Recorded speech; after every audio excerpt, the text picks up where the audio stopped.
Hello students, welcome to prep IAS। मेरा नाम है मयूरी भागवानी।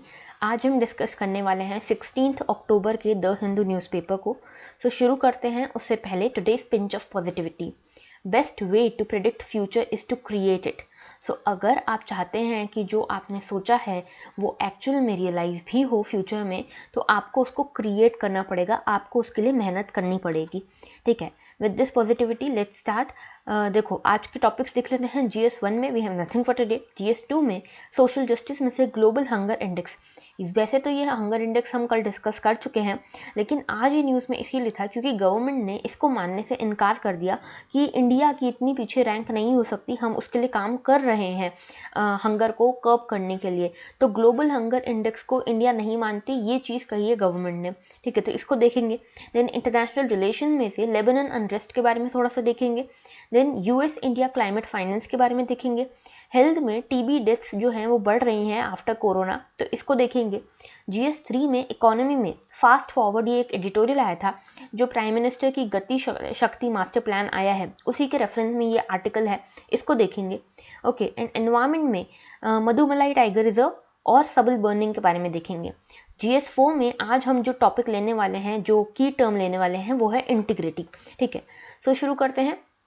देखो, सबसे पहला टॉपिक है हमारा TB deaths up in pandemic. तो WHO की ये रिपोर्ट है कि कोविड के बाद जो TB के केसेस हैं वो बढ़ गए हैं, और जितने भी एफर्ट्स किए थे सारी कंट्रीज़ ने मिलके TB को कम करने के लिए या कर्ब करने के लिए, वो सारे रिवर्स हो गए हैं। ठीक है, तो कोविड पेंडेमिक के कारण जो 10 साल तक हमने एफर्ट्स किए थे TB को कम करने के लिए, वो रिवर्स हो गया है। ठीक है, ये दिखाया गया है किसमें? 2021 की ग्लोबल TB रिपोर्ट में, जो कि निकालता है कौन? ये निकालता है WHO। ठीक है, तो इसमें ये बताया गया कि इंडिया, जिसने कि 41% कंट्रीब्यूट किया था, किसमें? कि जो ग्लोबल TB रिडक्शन होना है उसमें 41% जो कंट्रीब्यूशन था वो इंडिया का था, वो भी यहाँ पे रिवर्स हो गया है। इसके अलावा इंडोनेशिया, फिलीपींस, चाइना, इन सभी कंट्रीज़ ने कुछ कुछ अपना यहाँ पे कंट्रीब्यूशन किया था TB को कम करने में, लेकिन ये सब कुछ रिवर्स हो गया है, और अभी जो बर्डन है TB का वो बहुत ज़्यादा बढ़ गया है। ठीक है, WHO की माने तो लगभग 4.1 मिलियन पीपल जो हैं वो आज की डेट में TB से सफ़र कर रहे हैं, जिनको पता भी नहीं है कि उनको TB है। ठीक है, तो 4.1 मिलियन पीपल ऐसे हैं जो TB जिनको है, लेकिन उनका अभी तक डायग्नोज नहीं हुआ है वो TB। ठीक है, इसके अलावा देखो, ये फिगर जो 2019 में यही फिगर था 2.9 मिलियन। तो पहले 2019 में ये फिगर हमने 2.9 मिलियन पे लाके खड़ा कर दिया था, अब वही फिगर 4.1 मिलियन का हो गया है।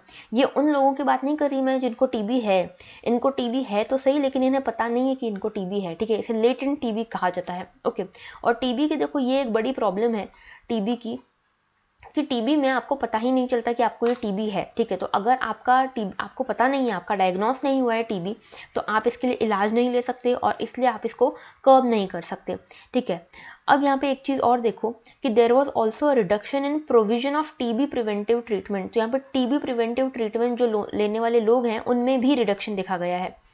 देखो, 2.8 मिलियन पीपल एक्सेस्ट दिस इन 2020, तो 21% रिडक्शन हुआ है जो लोग TB का ट्रीटमेंट लेते हैं उनमें भी। ठीक है, इसके अलावा एक चीज़ यहाँ पे ये भी सामने आई कि 2020 में पिछले साल के मुकाबले 2019 के मुकाबले यहाँ पे ज़्यादा TB डेथ्स हुई हैं। ठीक है, ज़्यादा TB डेथ्स हुई हैं, और इसमें भी बहुत कम लोग जो हैं जिनको डायग्नोस हो पाया है TB। ठीक है, इसके अलावा यहाँ पे ओवरऑल स्पेंडिंग जो है, जो गवर्नमेंट ने अलग से अलोकेट कर रखी है TB के लिए, वो भी कम हुई है यहाँ पे ओवरऑल स्पेंडिंग TB सर्विसेज के ऊपर। अब यहाँ पे कुछ चैलेंजेस हैं कि ऐसा क्यों हो रहा है। तो पहला चैलेंज तो है कि जो TB सर्विसेज का एक्सेस होता था वो कम हो गया है। ठीक है, इसके रिसोर्सेज कम हो गए, क्योंकि कुछ रिसोर्सेज देखो कोविड के लिए भी हमने यहाँ पे डाइवर्ट किए थे। कई सारी कंट्रीज हैं जिन्होंने अपने रिसोर्सेज को यहाँ पे TB से हटा के कोविड को टैकल करने के लिए रीअलोकेट किया था। दूसरी चीज़ यहाँ पे ये है कि लोग जो हैं वो अभी भी स्ट्रगल कर रहे हैं टू सीक केयर। ठीक है, तो TB की जो केयर है वो अभी भी प्रॉपरली मिल नहीं पा रही इंस्टीट्यूशन में लोगों को आफ्टर कोविड। ओके, इसके अलावा इसमें एक ये चीज़ भी बताई गई है कि 30 कंट्रीज़ हैं जिनके ऊपर मेजरली ये टीबी का बर्डन चल रहा है, और अगर ये इसी तरह से आंकड़े चलते रहे तो 2021 और 2022 में जो लोग हैं जिनकी डेथ हो रही है टीबी से वो और ज़्यादा बढ़ेंगे। ठीक है, अच्छा देखो, मैंने आपको बताया कि यहाँ पे रिपोर्टिंग कम हो रही है, डायग्नोसिस कम हो रहा है कि टीबी किसी को है। तो इंडिया की बात करें तो पहले यहाँ पे डायग्नोसिस हुआ था 2019 में, ये पता चला था कि 7.1 लोगों को यहाँ पे टीबी है।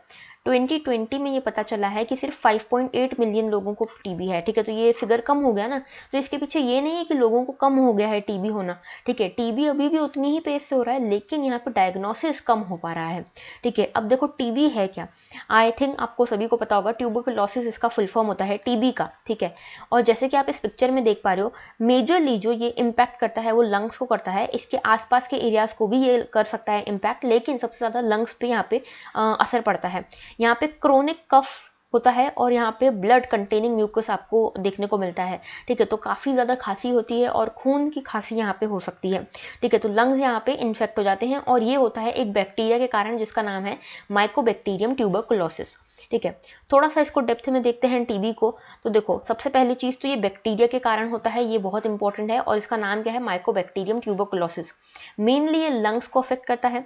इसका ट्रांसमिशन कैसे होता है, इसका ट्रांसमिशन एयर के थ्रू होता है। ठीक है, पर्सन टू पर्सन इसका ट्रांसमिशन हो सकता है थ्रू एयर। जब भी कोई पेशेंट जो है टीबी का वो खांसता है, छींकता है या फिर थूकता है, स्पिट करता है, उन केसेस में टीबी के जर्म्स एयर के थ्रू ट्रैवल करके दूसरे पर्सन को भी इम्पैक्ट कर सकते हैं, इन्फेक्ट कर सकते हैं।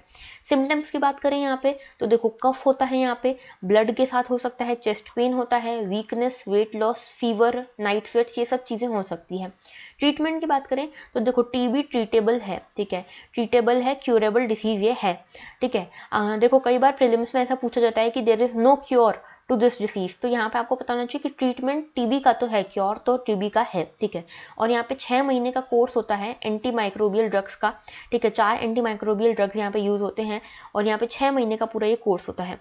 एंटी टीबी मेडिसिन की बात करें तो यहाँ पे देखो, they are the strains that are resistant to one or more medicine, इनको कहते हैं। जब देखो कोई भी जो टीबी है ना, जब आप बहुत ज़्यादा एंटीबायोटिक्स लेते हो, एंटी माइक्रोबियल्स लेते हो, तो अगर आपको कभी इन केस टीबी होता है फ्यूचर में, तो आपकी बॉडी यहाँ पे रेजिस्टेंस शो करती है जो एंटी माइक्रोबियल ड्रग्स हैं उनको। ठीक है, और अगर ये रेजिस्टेंस ज़्यादा सिवियर होता जाएगा तो आपके ऊपर मल्टी ड्रग रेजिस्टेंट टीबी या फिर एक्सटेंसिवली ड्रग रेजिस्टेंट टीबी भी हो सकता है आपको। यानी कि आपके ऊपर ये ड्रग्स काम नहीं करेंगे। जो 4 एंटी माइक्रोबियल ड्रग्स यहाँ पे इसके ट्रीटमेंट के लिए अवेलेबल हैं, वो ड्रग्स आप पे काम करना बंद कर देंगे। तो वही देखो यहाँ पे दिखाया गया है, मल्टी ड्रग रेजिस्टेंट टीबी। ठीक है, इसमें क्या होता है कि जो 2 मोस्ट पावरफुल ड्रग्स हैं टीबी के, वो काम करना बंद कर देते हैं पेशेंट के ऊपर। और एक्सटेंसिवली ड्रग रेजिस्टेंट टीबी में चारों जो ड्रग्स हैं टीबी के, वो यहाँ पे काम करना बंद कर देते हैं। तो इस तरह से आपको टीबी के बारे में सब कुछ पता होना चाहिए। ठीक है, हर डिसीज़ के बारे में आपको इस तरह से समझना है कि वो डिसीज़ किसके कारण होता है, वायरस के कारण होता है, बैक्टीरिया के कारण होता है, कौन से ऑर्गन्स को यहाँ पे इम्पैक्ट करता है वो, क्या इसकी कोई ट्रीटमेंट अवेलेबल है या नहीं है, क्या इसकी कोई वैक्सीन अवेलेबल है या नहीं है।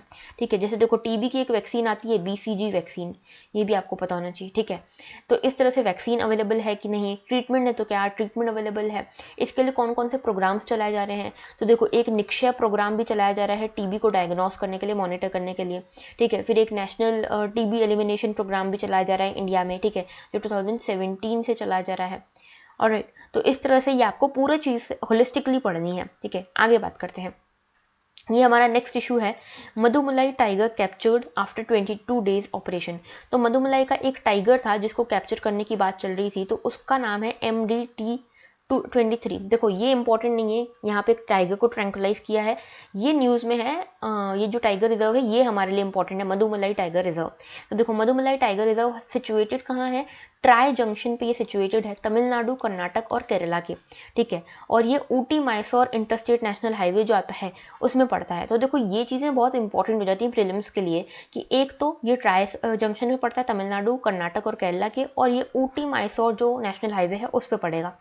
और इसके पास में कौन कौन सी चीज़ें हैं, एक तो वायनाड वाइल्ड लाइफ सेंचुरी है इसके पास में, बंदीपुर टाइगर रिजर्व है, और ये सब कुछ देखो वैसे तो नीलगिरी बायोस्फीयर रिजर्व का पार्ट बनता है। ठीक है, नीलगिरी बायोस्फीयर रिजर्व जो खुद वापस से इन तीनों स्टेट्स के ट्राई जंक्शन पे आता है, उसमें कई सारे यहाँ पे टाइगर रिजर्व और वाइल्ड लाइफ सेंचुरी आते हैं, जैसे कि वायनाड इसका पार्ट है नीलगिरी का, बंदीपुर इसका पार्ट है, मधुमलाई भी इसी का पार्ट है नीलगिरी बायोस्फीयर रिजर्व का। इसके अलावा यहाँ पे एक रिवर फ्लो करती है जिसका नाम है मोयर। मोयर रिवर यहाँ पे मधुमलाई के थ्रू फ्लो करती है। ठीक है, और एक नेचुरल लाइन ऑफ डिवीजन बनाती है between Mudumalai and Bandipur sanctuary. ठीक है, ये नीलगिरी बायोस्फीयर रिजर्व का पार्ट है जो कि मैं आपको बता चुकी हूँ। यहाँ पे मेजरली एलिफेंट ग्रास आपको देखने को मिलेगी, टॉल ग्रासेस यहाँ पे देखने को मिलती है, तो जो एलिफेंट ग्रास है वो यहाँ की स्पेशलिटी है। इसके अलावा कई सारे यहाँ पे आपको एनिमल्स देखने को मिलेंगे, टाइगर्स, एलिफेंट, गौर, पैंथर, बाकिंग डियर वगैरह। ठीक है, अब देखो यहाँ पे तमिलनाडु से है मेजरली, अगर आप देखो मधुमलाई कहाँ आता है तो ये तमिलनाडु में आएगा, हालांकि जोग्राफिकली ये तीनों के ट्राई जंक्शन पे लोकेटेड है। ठीक है, इसके अलावा भी कई और टाइगर रिजर्व हैं तमिलनाडु में, जैसे कि सत्यमंगलम है, कलक्कड़ मधुबनथराई है, अन्नामलाई है, ये सारे भी यहाँ पे तमिलनाडु में टाइगर रिजर्व हैं। ठीक है, तो टाइगर रिजर्व के बारे में आपको पता होना चाहिए, मधुमलाई कहाँ पे लोकेटेड है, नीलगिरी बायोस्फीयर रिजर्व क्या है, ये कौन कौन से रीजन्स को इंक्लूड करता है, ये सारी चीज़ें। ठीक है, रिवर के बारे में आपको पता होना चाहिए कि कौन सी रिवर निकलती है, नेशनल हाईवे कौन सा निकलता है, आसपास कौन सी इंपॉर्टेंट सेंचुरीज हैं। ठीक है, ये सारी चीज़ें आपको इंपॉर्टेंट है, ये पता होनी बहुत ज़्यादा ज़रूरी है। ठीक है, आगे बढ़ते हैं। देखिए, fall in stubble burning incidents in Punjab and Haryana says panel. तो देखो यहाँ पे जिसको नहीं पता है उसके लिए मैं बता दूं, सबल बर्निंग इस तरह के कुछ आपको पिक्चर्स देखने को मिलेंगे। सबल बर्निंग में, सबल बर्निंग क्या होता है कि जब आपने सपोज कि आप फार्मर हो, आपने खेती करी, आपने ये क्रॉप जो थी इसको हार्वेस्ट कर लिया है, अब नीचे कुछ यहाँ पे इसके रेसिड्यूज बच जाते हैं, जो लास्ट क्रॉप अपने उगाई थी उसके कुछ रेसिड्यूज बच जाते हैं इस तरह से। अब फार्मर क्या होता है, फार्मर के पास इतना समय नहीं होता कि वो एक एक को मैनुअली यहाँ से हटाए। ठीक है, क्योंकि जो दूसरा सोइंग सीजन है वो भी बहुत करीब होता है, तो यहाँ पे क्योंकि इतना समय नहीं होता कि इसे मैनुअली हटाया जाए, तो फार्मर्स क्या करते हैं, इस पूरे लैंड एरिया को आग लगा देते हैं। तो आग लगाने के बाद देखो इस तरह से यहाँ पे आग लगाई जाती है, और यहाँ पे इस तरह से ये जो भी रेसिड्यू बचा है वो पूरा का पूरा जल के नष्ट हो जाता है, और इसके बाद आप यहाँ पे नई क्रॉप उगा सकते हो। लेकिन इसके कई सारे ड्रॉबैक्स हैं। तो देखो पहले सबल बर्निंग को ओवरऑल यहाँ पे डिस्कस कर लेते हैं, फिर से देखते हैं कि रिपोर्ट क्या है। देखो, सबल बर्निंग एक कॉमन प्रैक्टिस है, स्पेशली ये पंजाब वाले रीजन में, पंजाब और दिल्ली वाले रीजन में आपको देखने को मिलेगी। ठीक है, क्योंकि यहाँ पे जोग्राफिकली इस तरह से यहाँ पे सीजन्स लोकेटेड हैं कि यहाँ पे सबल बर्निंग बहुत ज़्यादा कॉमन प्रैक्टिस होती है।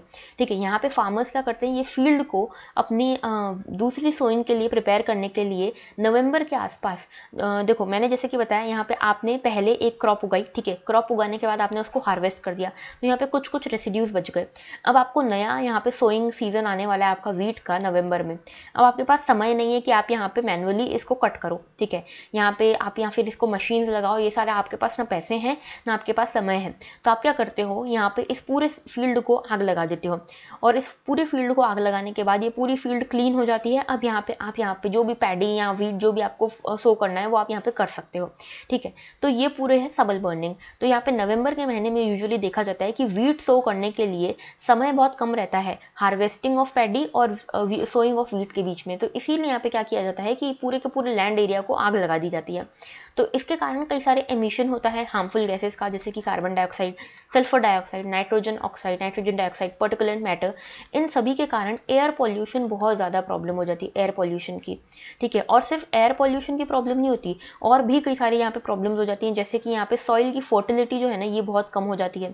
ठीक है, क्योंकि आपने आग लगा दी तो उसके अंदर जो मॉइस्चर था वो पूरा का पूरा मॉइस्चर उड़ा दिया आपने, तो सॉइल की फर्टिलिटी यहाँ पे कम हो गई।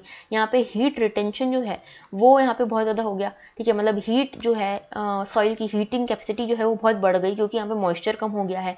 तो इस तरह से सॉइल की फर्टिलिटी के ऊपर भी इफेक्ट पड़ता है, और इसके कारण लॉन्ग टर्म में इफिशियंसी के ऊपर भी यहाँ पे बहुत ज़्यादा असर पड़ता है एग्रीकल्चर की। ठीक है, अब फार्मर्स यहाँ पे क्यों फिर भी ऑप्ट करते हैं इसको, तो देखो सबसे पहली चीज़ तो फार्मर के पास और कोई अल्टरनेटिव है नहीं, टाइम बहुत कम है, और यहाँ पे और कोई अल्टरनेटिव है नहीं। दूसरा, वो इल इक्विप्ड है। इल इक्विप्ड इसलिए कि हो सकता है इसके लिए मशीन्स हैं। ठीक है, इसके लिए मशीन्स बहुत सारी हैं, लेकिन ये मशीन्स बहुत महंगी हैं, तो ये अफोर्डेबल नहीं है। दूसरी चीज़ यहाँ पे जो फार्मर्स हैं इनकी जो लैंड होल्डिंग्स है, लैंड होल्डिंग्स की साइज़ बहुत छोटी है। अब इतनी छोटी लैंड होल्डिंग्स के ऊपर अगर ये मशीन खरीदने जाएंगे तो इनको बहुत ज़्यादा नुकसान हो सकता है। ये इतनी अफोर्ड ही नहीं कर पाएंगे कि इतनी छोटी लैंड होल्डिंग के लिए ये मशीन खरीद के लाएं, तो इल इक्विप्ड है। ठीक है, दूसरी चीज़ ये कि with less income due to crop damage farmers are likely to be inclined to light up their fields to cut cost. तो कॉस्ट कटिंग के लिए यहाँ पे फार्मर्स जो हैं, देखो फार्मर्स को ऑलरेडी यहाँ पे इनकम बहुत ज़्यादा होती नहीं है, तो क्योंकि इतनी कम इनकम होती है, अब वो यहाँ पे करना चाहते हैं कॉस्ट कटिंग, तो इसके लिए वो अपने जो लैंड होते हैं इसको आग लगा देते हैं। उनको रहता है कि ठीक है साइंटिफिक वे नहीं है लेकिन कॉस्ट तो कट हो रही है यहाँ पे, इसीलिए फार्मर्स यहाँ पे इसको यूज़ करते हैं। इसके अलावा एक एडवांटेज ये भी है कि ये चीपेस्ट अल्टरनेटिव है। ठीक है, इसका ये चीपेस्ट अल्टरनेटिव है फील्ड को क्लियर करने का। इसके साथ साथ ये वीड्स को भी मार देता है। वीड्स क्या होती हैं, जो अनडिजायरेबल प्लांट्स उग जाते हैं ना साथ में। ठीक है, अनडिजायरेबल जो प्लांट्स उग जाते हैं उनको भी यहाँ पे किल करने के काम आता है, वरना आपको हर्बिसाइड यूज़ करना होता। ठीक है, यहाँ पे हर्बिसाइड भी आपको यूज़ करने की ज़रूरत नहीं, पेस्टिसाइड यूज़ करने की ज़रूरत नहीं है। ठीक है, फिर उसके बाद ये पेस्ट और स्लग्स को भी किल करता है और नाइट्रोजन टाइप को रिड्यूस कर सकता है। ठीक है, तो ये तो हुए एडवांटेजेस, लेकिन इसके डिसएडवांटेजेस ज़्यादा हैं। जैसे कि मैंने आपको बताया सॉइल फर्टिलिटी कम करता है, हीट रिटेंशन बढ़ा देता है, इफिशियंसी यहाँ पे कम कर देता है, पॉल्यूशन तो है ही। ठीक है, जैसे पॉल्यूशन में बहुत सारी गैसेज या हार्मफुल गैसेज को रिलीज करता है, जैसे कि methane, carbon monoxide, volatile organic compounds. ठीक है, जिसके कारण स्मॉग बहुत ज़्यादा देखने को मिलता है। तो दिल्ली में आप देखोगे, दिल्ली में आपको स्मॉग बहुत देखने को मिलता है, उसके पीछे जो सबसे बड़ा कारण है वही सबल बर्निंग ही है। ठीक है, अब अल्टरनेटिव सॉल्यूशंस इसके क्या क्या हो सकते हैं। तो सबसे पहली चीज़ कि promote paddy straw based power plants. तो हमको पता है कि पैडी की जो क्रॉप है उसको हार्वेस्ट करने के बाद जो रेसिड्यूज बच जाते हैं उसी को क्लीन करने के लिए यहाँ पे सबल बर्निंग की जाती है। तो हम क्या करें, हम ये रेसिड्यूज को जलाने की जगह हम इसको यूज़ कर सकते हैं, इस स्ट्रॉ बेसिस को यहाँ पे यूज़ कर सकते हैं पावर जनरेशन के लिए। तो देखो इससे क्या होगा, एक तो फार्मर को एक्स्ट्रा इनकम होगी क्योंकि ये जो रेसिड्यूज हैं उनके वो पावर जनरेशन के लिए यूज़ हो रहे हैं, तो इनको एक तो इनकम होगी, प्लस दूसरा एम्प्लॉयमेंट भी जनरेट हो जाएगी जो गांव वाले रीजन है, रूरल एरियाज हैं वहाँ पे। दूसरी चीज़ ये कि क्रॉप रेसिड्यूज को आप मिला सकते हो सॉइल में ही, तो आप जलाने की जगह सॉइल में ही उस रेसिड्यू को मिला लोगे अगर, तो यहाँ पे अच्छी खासी यहाँ पे फर्टिलाइज़र का काम कर देगा ये सॉइल, ये जो रेसिड्यूज हैं यहाँ पे ये फर्टिलाइज़र का काम कर देंगे और इफिशियंसी और फर्टिलिटी बढ़ा देंगे। ठीक है, इसके बाद convert the removed residues into enriched organic manure. तो ऑर्गेनिक मैन्योर में आप यूज़ कर सकते हो इन रेसिड्यूज को। इसके अलावा एमएसपी को आप इस तरह से डिज़ाइन कर सकते हो कि सिर्फ उन्हीं फार्मर्स को एमएसपी मिलेगी जो कि सबल बर्निंग में लिप्त नहीं है। ठीक है, जो सबल बर्निंग नहीं करते सिर्फ उन्हीं फार्मर्स को एमएसपी का फायदा मिलेगा। इस तरह के आप कुछ स्कीम्स लगा सकते हो। अब देखो यहाँ पे एक बहुत इंपॉर्टेंट है छत्तीसगढ़ मॉडल। छत्तीसगढ़ मॉडल में क्या होता है, छत्तीसगढ़ मॉडल को हम फॉलो कर सकते हैं, ये सुप्रीम कोर्ट ने भी कहा था। यहाँ पे गौठान बनाए जाते हैं। गौठान क्या होता है, बेसिकली 5-6 एकड़ का एक लैंड एरिया होता है जो पूरी कम्युनिटी होल्ड करती है। ठीक है, कम्युनिटी ओन्ड एरिया रहता है ये, और यहाँ पे क्या होता है कि सभी लोग जो भी उस रूरल एरिया में रहते हैं, उस गाँव में रहते हैं, वो अपने अपने खेतों की यहाँ पे जो ये रेसिड्यूज होते हैं इनको यहाँ पे कॉन्ट्रीब्यूट करते हैं। इसको कहते हैं पराली दान। तो पराली दान करते हैं ये सारे के सारे गांव वाले इस रीजन में। ठीक है, तो अपने सारे रेसिड्यूज ये सब यहाँ पे लेके आते हैं और यहाँ पे क्या किया जाता है, यहाँ पे कंपोस्ट प्रिपेयर किया जाता है, ऑर्गेनिक मैन्योर प्रिपेयर किया जाता है और फिर उस ऑर्गेनिक मैन्योर को वापस से सभी खेतों में बांटा जाता है। ठीक है, सभी विलेजेस में बांटा जाता है कि वो अपने खेतों में इस ऑर्गेनिक मैन्योर को यूज़ कर सकें सो दैट उनकी इफिशियंसी बढ़े। ठीक है, तो एक तरह से क्या हो गया कि एक तो तुमने कंट्रीब्यूट कर लिया रेसिड्यूज को, फिर उससे कंपोस्ट बन गया, उससे सभी का यहाँ पे खेती बाड़ी अच्छी चलने लग गई, इफिशियंसी बढ़ गई और साथ में एम्प्लॉयमेंट जनरेशन भी हो गया। तो ये 2-3 चीज़ें हो रही हैं यहाँ पे एक सॉल्यूशन के थ्रू, गौठान के थ्रू। ठीक है, तो ये एक हमारा मॉडल स्ट्रक्चर था। अब देखो थोड़ा सा न्यूज़ को देख लेते हैं। देखो न्यूज़ में ये कहा गया है कि सबल बर्निंग जो है ना, देखा गया है कि ये पैनल जो थी यहाँ पे जो commission for air quality management, इसमें ये देखा गया कि 70% रिडक्शन हुआ है इस बार फार्मिंग, ये जो सबल बर्निंग है पंजाब में इसमें 70% रिडक्शन हुआ है और हरियाणा में यही रिडक्शन 18% हुआ है, लगभग 18%। ठीक है, तो ये न्यूज़ इसलिए इंपॉर्टेंट है। ठीक है, और ये जो रिडक्शन हुआ है इसके पीछे कुछ इनिशिएटिव्स हैं, जैसे कि यहाँ पे हैप्पी सीडर मशीन्स को यूज़ किया गया है, बायो डिकम्पोजर्स को यूज़ किया गया है। ठीक है, इसके अलावा यहाँ पे मीटरोलॉजिकल कंडीशंस को इस तरह से बनाया गया है कि ये ज़्यादा और पोल्यूशन क्रिएट ना करें। ठीक है, इसके अलावा यहाँ पे देखो 7% डिक्रीज हुआ है एरिया अलॉटेड टू पैडी। तो पैडी का जो एरिया था, पहले जो पैडी जहाँ पे उगाई जाती थी उस एरिया को यहाँ पे कम किया गया है, इसीलिए यहाँ पे हार्वेस्ट की प्रॉब्लम भी बहुत ज़्यादा नहीं है। ठीक है, तो कुल मिला के यहाँ पे आपके लिए ये डाटा इंपॉर्टेंट नहीं है, आपके लिए ओवरऑल ये इशू इंपॉर्टेंट है सबल बर्निंग का, जो हमने ऑलरेडी डिस्कस किया। ठीक है, हमने यहाँ पे देखो 2-3 अल्टरनेटिव्स डिस्कस किए थे। इसके अलावा ये बायो डिकम्पोजर्स का आपको पता होना चाहिए। Bio decomposers are also used to curb this stubble burning. Okay, तो ये पूरा इशू हमने डिस्कस कर लिया। आगे बढ़ते हैं। देखिए नेक्स्ट इशू है हमारा Lebanon on edge after sectarian unrest. तो आई होप आपको लेबनन क्राइसिस के बारे में पता होगा। ठीक है, मैं अभी डिटेल में इसमें नहीं जाऊंगी क्योंकि पहले भी हम इसके बारे में कई बार डिस्कस कर चुके हैं।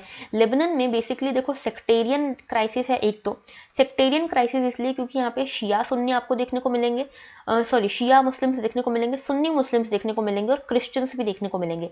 और यहाँ का पॉलिटिकल सिस्टम ऐसा है जो काफ़ी ज़्यादा गड़बड़ है। ठीक है, पॉलिटिकल सिस्टम यहाँ पे ऐसा है कि यहाँ पे डिफाइंड है, ठीक है, कन्वेंशनली डिफाइंड है कि यहाँ पे जो प्रेसिडेंट होंगे वो हमेशा एक क्रिश्चियन होंगे, प्राइम मिनिस्टर हमेशा एक शिया या सुन्नी होंगे, स्पीकर जो होंगे वो एक अलग सेक्ट से बिलोंग करेंगे। तो ये डिफाइंड है चीज़ें। ठीक है, तो इसके कारण यहाँ पे क्या होता है, काफ़ी ज़्यादा पॉलिटिकल अनरेस्ट देखने को मिलता है। इसके अलावा यहाँ पे करप्शन बहुत ज़्यादा है। ठीक है, करप्शन बहुत होने के कारण यहाँ का जो फाइनेंशियल सिस्टम है वो एक तरह से पूरी तरह से यहाँ पे कोलैप्स हो गया था 2019 में। ठीक है, बहुत ज़्यादा कोलैप्स हो गया था, जिसके कारण एक के बाद एक यहाँ पे जो चीज़ें हैं वो एग्रेवेट हो रही हैं। ठीक है, उसके अलावा यहाँ पे हिजबुल्लाह एक तरह से आप समझ सकते हैं एक तरह की टेररिस्ट ऑर्गेनाइजेशन या मिलिटेंट ऑर्गेनाइजेशन यहाँ पे काम करती है, जो ईरान द्वारा बैक्ड है। ठीक है, इसके कारण भी यहाँ पे कई सारे इश्यूज चल रहे हैं। तो यहाँ पे कई सारी बॉम्बिंग वगैरह हुई। तो यहाँ पे मैं इशू में नहीं जाऊंगी। अगर आपको लेबनन का इशू समझना है, आपको नहीं पता है, तो आप मुझे कॉमेंट सेक्शन में कॉमेंट कीजिएगा कि मैं आपको एक बार लेबनन का इशू डिटेल में समझा दूंगी फिर। ठीक है, मुझे पता नहीं है कि कितने लोगों को ये पता है या नहीं पता है, इसीलिए आप लोग कॉमेंट सेक्शन में कॉमेंट कीजिएगा अगर आपको लेबनन का इशू नहीं पता हो तो। ठीक है, अब देखो यहाँ पे हमारे लिए इंपॉर्टेंट है लेबनन की लोकेशन। तो देखो यहाँ पे एक बार इस मैप में देखो, ये ब्लू वाले मैप में, तो यहाँ पे मेडिटेरेनियन सी के पास में लेबनन पड़ता है। ठीक है, तो लेबनन की लोकेशन हमारे लिए बहुत इंपॉर्टेंट हो जाती है। तो ये देखो ये है हमारी मेडिटेरेनियन सी और यहाँ पे आसपास पड़ता है इजराइल और ये लेबनन वाला रीजन। ठीक है, तो यहाँ पे नीचे है इजिप्ट। ठीक है, ये वाला जो रीजन है ये है सिनाई पेनिनसुला। ठीक है, सिनाई पेनिनसुला है, ये सुएज कैनाल है। ठीक है, इसके ऊपर ये इजराइल है। ठीक है, यहाँ पे ये जो येलोइश दिख रहा है ये बेरूत जहाँ पे आपको दिख रहा है ये है लेबनन। ठीक है, तो ये पता होना चाहिए आपको कि Lebanon is not a landlocked country, it has its borders with Mediterranean sea और ये जो बेरूत है वो इसके कोस्ट पे ही आता है। इसके अलावा यहाँ ऊपर सीरिया दिख रहा है और यहाँ पे टर्की दिख रहा है। तो जब भी आप कोई लोकेशन को देखते हो मैप में, तो उसकी रिलेटिव लोकेशन आपको देखनी है कि आसपास में कौन कौन सी कंट्रीज हैं। ठीक है, आसपास में कौन कौन सी वाटर बॉडीज हैं। ठीक है, क्या कोई आसपास कैनाल है, क्या कोई आसपास स्ट्रेट है। ठीक है, तो ये सारी चीज़ें आपको देखनी होती है। तो लेबनन आपको पता होना चाहिए कि it is not a landlocked country, ये मेडिटेरेनियन सी के साथ बॉर्डर बनाता है। इसके पास में सीरिया है एक तरफ और एक तरफ यहाँ पे इजराइल है। ठीक है, तो यहाँ पे आपको ये पता होना चाहिए। अच्छा, यहाँ पे गोलन हाइट्स है। ठीक है, तो इन 4 कंट्रीज के बीच में गोलन हाइट पड़ता है। किस किस के बीच में? इजराइल, सीरिया, लेबनन और जॉर्डन के बीच में गोलन हाइट्स पड़ता है। तो ये पूरा इशू था। ठीक है, आगे बात करते हैं।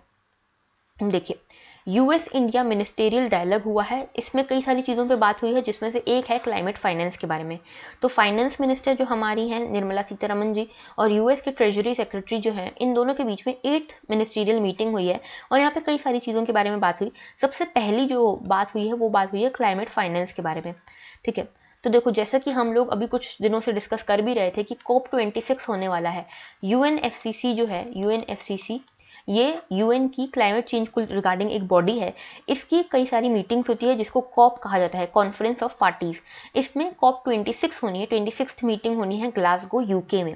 ठीक है, तो यहाँ पे इंडिया ने बात करी है। इंडिया तब से पुश कर रहा है कि जो रिच कंट्रीज हैं, डेवलप्ड कंट्रीज हैं, उनको अपना वादा निभाना चाहिए जो उन्होंने पेरिस अकॉर्ड में किया था, पेरिस डील में या पेरिस अकॉर्ड में किया था। जो रिच कंट्रीज हैं उन्होंने एक वादा किया था कि वो $100 बिलियन को यहाँ पे मोबिलाइज करेंगे सो दैट ये $100 बिलियन को डेवलपिंग कंट्रीज यूज कर सकें अपने देशों में क्लाइमेट स्मार्ट इंफ्रास्ट्रक्चर बनाने के लिए, क्लाइमेट स्मार्ट इनिशिएटिव्स के लिए। तो ये चीज़ पेरिस अकॉर्ड में, देखो मैं एक बार आपको शॉर्ट में बता देती हूँ। यूएनएफसीसी की COP21 ये वाली मीटिंग हुई थी 2015 में पेरिस में। यहाँ पे पेरिस अकॉर्ड साइन हुआ था। यहाँ पे ये कहा गया था जो डेवलप्ड कंट्रीज हैं उन्होंने कहा था कि हम $100 बिलियन का एक फंड बनाएंगे जिसको हम क्लाइमेट फाइनेंस के लिए यूज़ करेंगे और जो भी डेवलपिंग कंट्रीज हैं वो भी इस फंड को यूज़ करेंगी अपने अपने देशों में क्लाइमेट फाइनेंस को करने के लिए, फिर climate smart agriculture, climate smart infrastructure infrastructure के लिए, ठीक है। लेकिन ये वादा सिर्फ वादा था, किसी ने इसको पूरा नहीं किया। तो यहाँ पे इंडिया कब से बोल रहा है कि हर डेवलप्ड कंट्री को अपना ये वादा पूरा करना चाहिए। तो उसके रिगार्डिंग यहाँ पे बात हुई है क्लाइमेट फाइनेंस की, ठीक है। तो अब देखो COP26 आने वाला है, तो इंडिया कह रही है कि यूएस को यहाँ पे अपना जो पार्ट था उसका कॉन्ट्रीब्यूट करना चाहिए, ठीक है। अब यहाँ पे ये भी कहा गया है कि सिर्फ डेवलपिंग कंट्रीज जो है, सिर्फ डेवलपिंग कंट्रीज के लिए ही नहीं बल्कि प्राइवेट सेक्टर को भी यहाँ पे एनकरेज करना चाहिए कि वो भी यहाँ पे क्लाइमेट इंफ्रास्ट्रक्चर, जो क्लाइमेट स्मार्ट इंफ्रास्ट्रक्चर है उसमें यहाँ पे इन्वेस्ट करें, ठीक है। अब यहाँ पे बहुत सारी चीज़ें भी कही गई है कि यहाँ पे यूएस ने ये कहा है कि हम यहाँ पे नेट जीरो एमिशन की तरफ आगे बढ़ने की कोशिश कर रहे हैं, यूके भी यहाँ पे आगे बढ़ने की कोशिश कर रहा है, और यूएस और यूके दोनों ही इंडिया पे प्रेशर बना रहे हैं कि आप भी अपना नेट जीरो एमिशन का टारगेट सेट कीजिए, जो कि हम नहीं कर रहे हैं। क्योंकि हम क्यों करें भाई, अभी तो हम डेवलप कर रहे हैं, अभी तो हमारी बारी है एक्सप्लॉइट करने की नेचर को। तो अब यहाँ पे अभी ही हम नेट जीरो एमिशन का टारगेट यहाँ पे सेट कर लेंगे अपने लिए, तो हम डेवलप कब करेंगे, ठीक है। तो यहाँ पे डेवलप्ड कंट्रीज जो है वो नेट जीरो एमिशन का टारगेट रख चुकी हैं अपने सामने, ठीक है। और यहाँ पे इंडिया अभी प्रोसेस में है। एक जो हमारे यहाँ पे ये क्लाइमेट फाइनेंस को लेकर डील साइन हुई है यूएस के साथ, उसका नाम क्या है, US India climate and clean energy agenda 2030 partnership. तो इस पार्टनरशिप के बारे में आपको पता होना चाहिए, क्लाइमेट फाइनेंस क्या है ये पता होना चाहिए, और एक और यहाँ पे छोटी सी टर्म है वो मैं बता देती हूँ, कॉमन बट डिफरेंशिएट रिस्पॉन्सिबिलिटी। इसके बारे में हम ऑलरेडी कई बार डिस्कस कर चुके हैं। यहाँ पे ये जो फिनोमेना है कॉमन बट डिफरेंशिएटेड रिस्पॉन्सिबिलिटी, ये जो क्राइटेरिया है ये कहता है कि जो डेवलप्ड कंट्रीज हैं, डेवलप्ड कंट्रीज ने ज़्यादा अभी तक एक्सप्लॉइट किया है नेचर को, तो हमारी सभी की रिस्पॉन्सिबिलिटी बनती है कि हम क्लाइमेट चेंज को रोकें, चाहे फिर वो डेवलप्ड कंट्री हो या डेवलपिंग कंट्री हो। लेकिन यहाँ पे जो रिस्पॉन्सिबिलिटी बनती है वो डिफरेंशिएटेड है, हर किसी की जो रिस्पॉन्सिबिलिटी बनती है वो डिफरेंशिएटेड है। किस तरह से, जो डेवलप्ड कंट्रीज हैं वो क्योंकि बहुत ज़्यादा एक्सप्लॉइट कर चुकी हैं नेचर को, इसीलिए उनकी रिस्पॉन्सिबिलिटी बनती है कि ये फाइनेंस प्रोवाइड करें डेवलपिंग कंट्रीज को क्लाइमेट स्मार्ट एग्रीकल्चर के लिए, क्लाइमेट स्मार्ट इंफ्रास्ट्रक्चर वगैरह के लिए। दूसरी चीज़, इन्हीं की रिस्पॉन्सिबिलिटी बनती है कि अभी ये लोग नेट जीरो एमिशन की तरफ जाएं, और जो डेवलपिंग कंट्रीज हैं जिनका अभी अपना हिस्सा बचा हुआ है एक्सप्लॉइट करने का, वो धीरे धीरे करके यहाँ पे नेट जीरो की तरफ जाएं। अभी इमीडिएटली उनको नेट जीरो की तरफ जाने की कोई ज़रूरत नहीं है। अच्छा, नेट जीरो से मेरा मतलब क्या है, यहाँ पे कार्बन एमिशन से मेरा मतलब है कि कार्बन एमिशन हम उतना करें जितना हम प्रोड्यूस कर पा रहे हैं, यानी कि जितनी हमारे यहाँ पे फॉरेस्ट कार्बन को कार्बन को ये सिक्वेस्टर कर पा रहे हैं, अपने अंदर रख पा रहे हैं, उतना ही हम कार्बन प्रोड्यूस करें। इसको कहते हैं नेट जीरो कार्बन एमिशन, ठीक है। तो ये पूरा इशू था। अब नेक्स्ट बात करते हैं, हमारा एडिटोरियल है आज का, फास्ट फॉरवर्ड। देखो, प्रधानमंत्री गति शक्ति प्लान के बारे में हमने डिस्कस किया था कुछ दिन पहले, जिनको नहीं पता मैं एक बार बता देती हूँ। ये प्रधानमंत्री गति शक्ति मास्टर प्लान क्या है, बेसिकली ये नए पिलर्स को ऐड करेगा न्यू इंडिया के इंफ्रास्ट्रक्चर का इनिशिएटिव है, ठीक है। 100 लाख करोड़ यहाँ पे इन्वेस्ट की जाएंगे, 100 लाख करोड़ यहाँ पे इन्वेस्ट किए जाएंगे इंफ्रास्ट्रक्चर इनिशिएटिव्स के लिए। इसमें भारतमाला, सागरमाला, उड़ान, इकोनॉमिक जोन, इन सभी को डेवलप किया जाएगा, ठीक है। इसके साथ साथ सोशल इंफ्रास्ट्रक्चर को भी यहाँ पे डेवलप किया जाएगा, यानी कि हॉस्पिटल्स, यूनिवर्सिटीज़, इन सबको यहाँ पे डेवलप किया जाएगा। साथ में इकोनॉमिक जोन्स को यहाँ पे डेवलप किया जाएगा, ठीक है। इसके अलावा एक दो चीज़ें और बता देती हूँ कि देखो, जो ये प्रधानमंत्री गति शक्ति नेशनल मास्टर प्लान है, ये 5 ट्रिलियन इकोनॉमी गोल की तरफ हमको ले जाएगा, ठीक है। और ये मल्टी मोडल कनेक्टिविटी का प्लान है। मल्टी मोडल कनेक्टिविटी यानी कि रेलवे, रोडवे और उसके अलावा इनलैंड वाटरवेज, इन सभी के थ्रू हमको कनेक्ट करेगा और इंफ्रास्ट्रक्चर डेवलप करेगा इकोनॉमिकली, हमारे जो इंडिया है उसको एक अट्रैक्टिव डेस्टिनेशन बनाने के लिए। और ये टारगेट सेट किया गया है 2024 से लेकर 25 तक के बीच में, ठीक है। अब हर मिनिस्ट्री के अंतर्गत कुछ कुछ स्पेसिफिक टारगेट्स हैं, जैसे कि अगर हम मिनिस्ट्री ऑफ शिपिंग की बात करें तो यहाँ पे इसके कुछ अपने टारगेट्स हैं कि कार्गो मूवमेंट को इंक्रीज करेंगे, ठीक है, गंगा में कार्गो मूवमेंट को इंक्रीज करेंगे, नेशनल वाटरवेज में इंक्रीज करेंगे, ये सारी चीज़ें। अब ये एक 100 लाख करोड़ का प्रोजेक्ट है, ठीक है, जो क्या करेगा, बेसिकली इंफ्रास्ट्रक्चर को होलिस्टिकली डेवलप करेगा, और इसमें कई सारी मिनिस्ट्रीज आती हैं, ठीक है। और यहाँ पे बेसिकली एम्प्लॉयमेंट भी जनरेट किया जाएगा और इंफ्रास्ट्रक्चर भी डेवलप किया जाएगा, एक्सपोर्ट्स के लिए, मैन्युफैक्चरिंग के लिए, और जो सर्विस सेक्टर है, इन सभी के लिए यहाँ पे इसको इंफ्रास्ट्रक्चर को डेवलप किया जाएगा, ठीक है। साथ में देखो, यहाँ पे ये जो है एक्सपांड करेगा पोटेंशियल को हमारे इकोनॉमिक जोन्स के, और SEZ को भी हमारे इंक्रीज करेगा, SEZ को भी और ज़्यादा अट्रैक्टिव बनाएगा। अब SEZ स्पेशल इकोनॉमिक जोन्स है, जहाँ पे एक तरह से स्पेशल इंसेंटिव्स दिए जाते हैं इकोनॉमिक जोन के तौर पे उसको, ठीक है, सो दैट वहाँ पे एक्सपोर्ट्स को बढ़ावा दिया जा सके, मैन्युफैक्चरिंग को बढ़ावा दिया जा सके, ये सारी चीज़ें, ठीक है। अब आते हैं हम एडिटोरियल पे, ठीक है। तो ये एडिटोरियल क्या कहता है, ये बेसिकली प्रधानमंत्री गति शक्ति प्लान के बारे में ही है। और इसमें ये कहा गया है कि जो प्लान आया है प्रधानमंत्री गति शक्ति प्लान, जिसमें इंफ्रास्ट्रक्चर डेवलप करने वाले हैं, हम इंफ्रास्ट्रक्चर को अपग्रेड करने वाले हैं, ये एक तरह से हमको इकोनॉमिक रिकवरी दिलाएगा। कोविड के दौरान जो इकोनॉमी हमारी ठप हो चुकी है, जिसमें हमने -23% भी कॉन्ट्रैक्शन देखा, ठीक है, 23% कॉन्ट्रैक्शन देखा हमने जीडीपी में, अभी 7.7% कॉन्ट्रैक्शन देखा। तो हम इकोनॉमी रिकवरी चाहते हैं और वो हम इस इंफ्रास्ट्रक्चर अपग्रेडेशन के थ्रू ला सकते हैं। यहाँ पे कुछ बेनिफिट्स होंगे इससे, जैसे कि हमारा लॉजिस्टिक कॉस्ट कम हो जाएगा। देखो इंडिया जो है ना, वो इसीलिए अभी तक इंफ्रास्ट्रक्चर देखो इंडिया जो है अभी तक इसीलिए एक बहुत अट्रैक्टिव एक्सपोर्ट डेस्टिनेशन नहीं बन पाई है, क्योंकि हमारा लॉजिस्टिक प्रॉपर नहीं है, ठीक है। मतलब कि अगर आप यहाँ से कुछ सामान भेजते हो अमेरिका, तो हमारा लॉजिस्टिक सिस्टम जो है, ट्रांसपोर्ट सिस्टम जो है, वो इतना वीक है कि धीरे धीरे करके इतने दिनों में पहुंचता है, तब तक हमारे आसपास के देश वाले वहाँ पे सामान पहुंचा देते हैं। तो हमारा लॉजिस्टिक कॉस्ट जो है, एक तो वो ज़्यादा है, और हमारा लॉजिस्टिक टाइमिंग जो है वो भी ज़्यादा है। तो हमको इन दोनों चीज़ों पर कट डाउन करना है, इसीलिए ये इंफ्रास्ट्रक्चर प्रोजेक्ट हमारे लिए काफ़ी काम का हो सकता है। देन यहाँ पे इफिशियंसी बढ़ेगी। नेशनल इंफ्रास्ट्रक्चर पाइपलाइन हम बनाने वाले हैं, जिससे हम मल्टी मोडल कनेक्टिविटी यहाँ पे देंगे, ठीक है, रेलवे के थ्रू, रोडवे के थ्रू, इनलैंड वाटरवेज के थ्रू, यहाँ पे हम इन सभी के थ्रू अपने लॉजिस्टिक्स को डेवलप करने की कोशिश करेंगे। फिर फ्राइट रेलवेज को हम डेवलप करने की कोशिश करेंगे। लेकिन कुछ चैलेंजेस भी हैं हमारे सामने यहाँ पे, जैसे कि एक तो यहाँ पे है कि हम इंफ्रास्ट्रक्चर को जब डेवलप करेंगे, तो यहाँ पे वेहिकुलर एमिशन बहुत ज़्यादा होगा, जिसके कारण जो हमारा क्लाइमेट चेंज की तरफ, जो हमारा क्लाइमेट के लिए जो हमारा एक टारगेट है कि हम क्लाइमेट चेंज में कंट्रीब्यूट नहीं करेंगे, हम यहाँ पे कार्बन एमिशन कम करने की कोशिश करेंगे, वो एक टारगेट से हम थोड़ा दूर हो सकते हैं, ये एक चैलेंज है।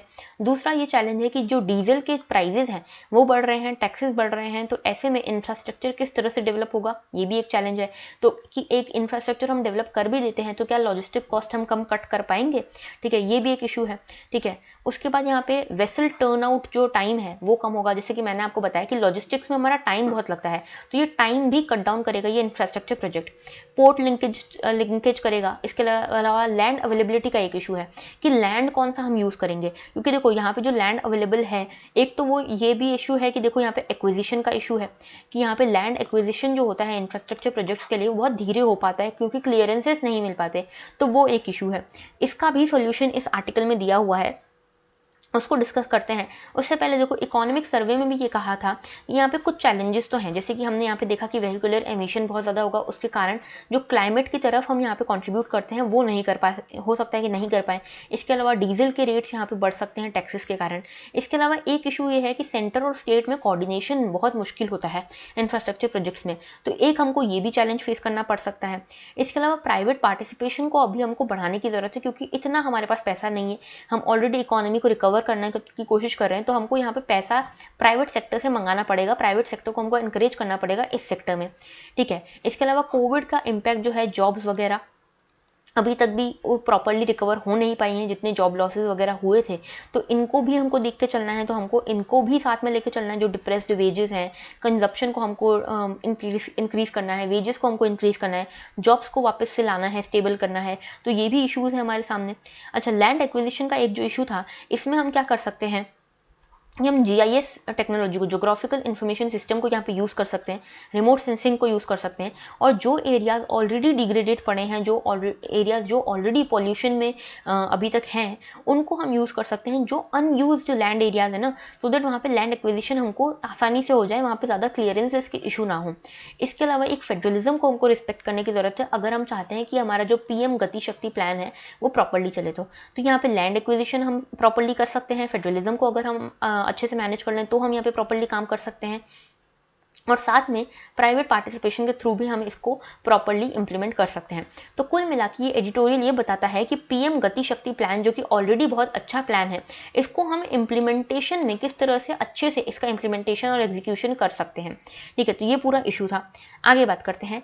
ये देखो, ये एक छोटा सा टॉपिक मैं बता देती हूँ। ये हमने कल देखा था ग्लोबल हंगर इंडेक्स के बारे में, हम इसके बारे में अलग से नहीं पढ़ेंगे, अगर आपने नहीं देखा है कल वाला लेक्चर तो आप उसको देख लीजिएगा। तो ग्लोबल हंगर इंडेक्स में हमारी जो रैंक है वो 101 हो गई गई है। ठीक है, 116 कंट्रीज में से हम 101 पे आते हैं। ठीक है, जो बहुत ही पीछे हैं हम।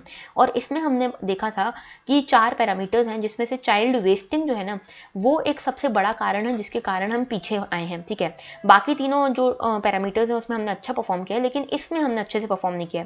तो यहाँ पे गवर्नमेंट ऑफ इंडिया ये कह रही है कि जहाँ से ये डाटा उठाया गया है ना कि वेस्टिंग का, ये बहुत ज़्यादा अब आउटडेटेड डाटा है। ठीक है, FAO का डाटा है जिसके बेसिस पे जो ये GHI है, ग्लोबल हंगर इंडेक्स है, इसमें डाटा जो है ना वो FAO का यूज़ हुआ है, जिसके कारण इंडिया इतना पीछे आया है। तो FAO का डाटा जो है ना वो बहुत आउटडेटेड है और वो हमारे डाटा को प्रॉपरली शोकेस नहीं करता है। तो इसीलिए ग्लोबल हंगर इंडेक्स जो आया है, जिसमें हमको 101 रैंक मिली है, वो प्रॉपरली इंडिया की सिचुएशंस को रिफ्लेक्ट नहीं करता है, इंडिया की ग्राउंड रियलिटी को नहीं दिखाता है, ये कहा गया है। तो आपको मुझे बस इतनी सी चीज़ बतानी थी, इसीलिए मैंने ये टॉपिक लिया है। ठीक है, तो ये तो हो गया हमारा GS। ठीक है, अब देखो एथिक्स का आज का डोज क्या कहता है। आज का डोज कहता है एथिक्स का इंटीग्रिटी के बारे में। कल हमने देखा था सिंपैथी, एम्पैथी और कंपैशन के बारे में। मुझे एक दो लोगों के एग्जांपल्स काफ़ी अच्छे लगे थे। ठीक है, मैं उनके नाम कल लूँगी, मैं नाम भूल गई तो मैं उनके नाम आपको कल बताऊँगी। आप लोग भी कल के कॉमेंट सेक्शन में जाके देखना, इन लोगों ने काफ़ी अच्छे एग्जाम्पल्स लिखे थे अपनी पर्सनल लाइफ से, सिंपैथी, एम्पैथी और कंपैशन को लेकर। ठीक है, आज हम देखते हैं इंटीग्रिटी को। तो देखो इंटीग्रिटी का बेसिक मतलब क्या होता है। इंटीग्रिटी का मतलब होता है doing good when nobody is watching. ठीक है, व्हेन नोबडी इज वॉचिंग मतलब जब आपको कोई देख नहीं रहा है, जब आपके ऊपर कोई ऑब्लिगेशन नहीं है, तब भी आप अपने आइडियल से बंधे हुए हो, आप अपने प्रिंसिपल से बंधे हुए हो।